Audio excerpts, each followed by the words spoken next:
Hi, I'm Simon. I work at Salesforce. I'm on the same team as Peter, who just talked about dependency management. And I'm going to talk a little more about our monorepo and our experience over the last 4 years with this monorepo. So we started this project about 4 years ago.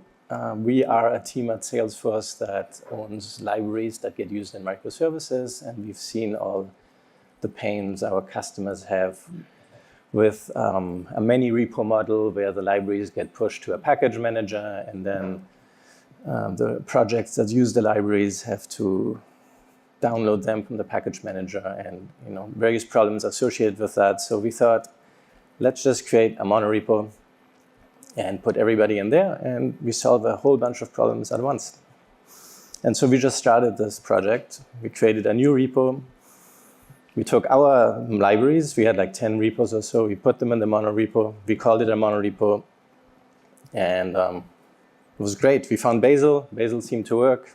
It was version 0.18, and then we went to BazelCon in 2018, and we were super excited, and we talked about a bunch of stuff, and oh, by the way, that's typical interaction between Peter and me, where I'm proposing an awesome idea, and Peter is like, no man, don't work on it, it's not gonna work.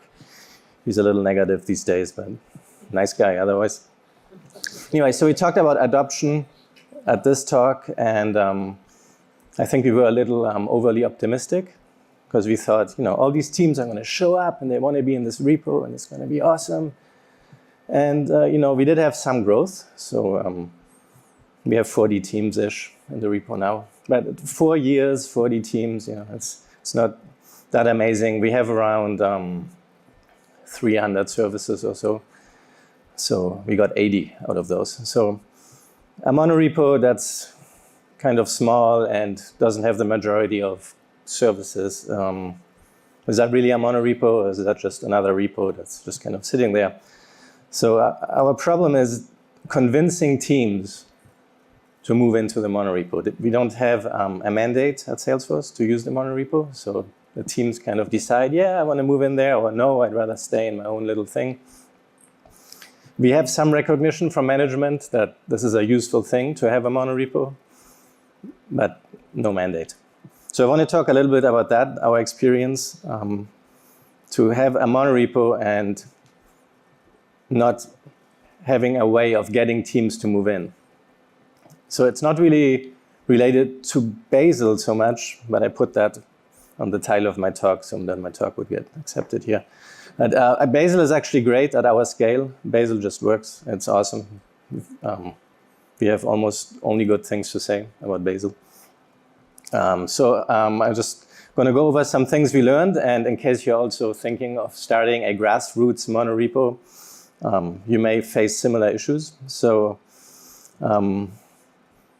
I have these categories. The top 3 are kind of must-have features, and the bottom ones are customer objections when we ask them to move in. So developer experience is just a big bucket, obviously. That could be anything, but it's really hard to actually convince a team to move in if you have worse developer experience. I mean, things just like IDE, right? How to use your IDE, how quick does it start up, how easy is it to make changes. I mean, it's hard to beat the single repo experience for a developer. So it's just kind of challenging, although IntelliJ works pretty well. So the first thing we ran into, so we are not a build team, we just own these libraries. And like I said, we just created a repo, called it the monorepo. And then we realized all these other teams we depend on, like CI most importantly, but also code coverage teams, static analysis, everything. They had no idea how to handle a monorepo. Like, we were probably the first to have a code owner's file. And so it took a long time to make them understand that now there's a repo there with more than one, or with many projects, but owned by different teams. So this took way longer than what we thought it would take. So it's good to just start talking to other teams early if you're trying to do this.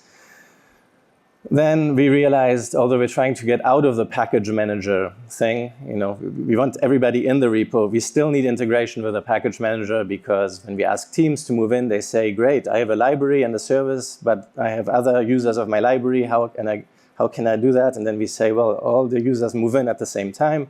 And then they say, no, that's too much work for us. We don't want to deal with it. So in the end, we had to make sure that the artifacts built by Bazel in the repo are still consumable outside. So we spent a bunch of time on that. IDE, then we spend a lot of time on trying to get Bazel and Eclipse to work, because Salesforce is traditionally Eclipse-based, although it's changing a little now. So we thought when we talked to teams and we asked them to A, move into a new repo, B, change the build tool, and C, change your IDE, that would be just too much. So in the end, though, given that we are a small team, we're still trying to get Eclipse working. Peter is still working on it. And it is working, but it's hard to beat IntelliJ. So in the end, we standardized on IntelliJ. And we're having these difficult conversations. Flaky tests, I just put that there because I'm just curious if anybody here really solved flaky tests. Please come and talk to us, because it's a huge, it's just a problem for us. Then, in the interest of time, I'm going to skip these two. Reduced workload. So it turns out this is actually the main selling point. So this is what Peter talked about. So we're doing all these things for our users, like the upgrades, the JDKs, Docker images, all the libraries. That's all done by us, so that our users don't have to do that. If you're in the monorepo, you never have to upgrade Spring. You never have to upgrade Spring Boot. We'll do it for you. We change your code. If there's an API change, we just do that. You don't have to deal with it.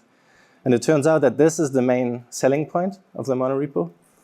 So this kind of works when we talk to teams. We tell them, yeah, maybe your IDE is going to be a little different, maybe not quite as easy to use, but you don't have to do all this. And so that's a good one. But it requires good test coverage. Because we merge PRs when tests are green.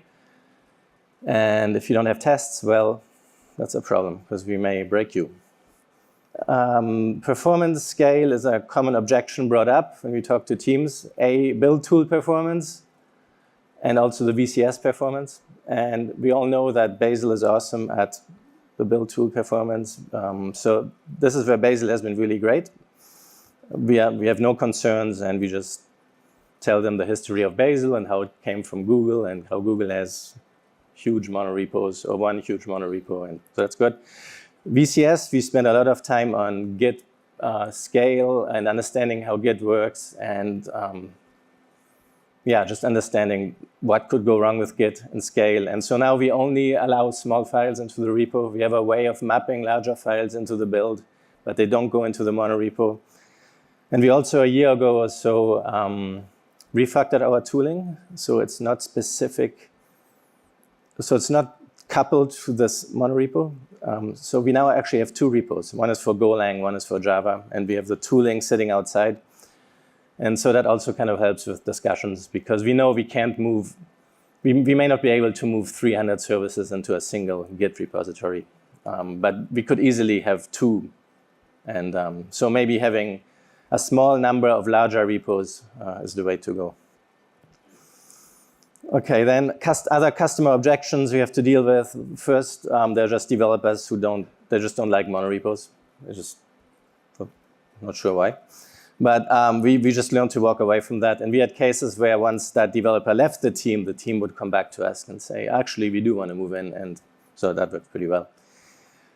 Training, learning a new build tool, obviously, it's difficult, or can be difficult. So we have really good support. We have a Slack channel. Our team is distributed, and we are always on Slack pretty much to help, answer questions.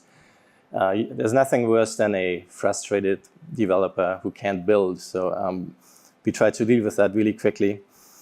And also, some teams say we would love to migrate in, but we don't have time, can't do it. So we just offer to do it for them. We say, sure, give us your code. We'll spend a week, migrate it into the repo. And sometimes then they have a different reason, because they're just trying to not migrate in. But sometimes that works. So feature requests. This is the last one. So every team has different feature requests. Obviously, everybody wants the same flow that they're used to outside, but in our repo. And so we try to accommodate that. The only thing we've learned pretty quickly is that one-offs are bad, and so we try to implement the features in such a way that then every team can benefit who's already in the repo, and that has also worked pretty well. That's all I have for today. Thank you very much.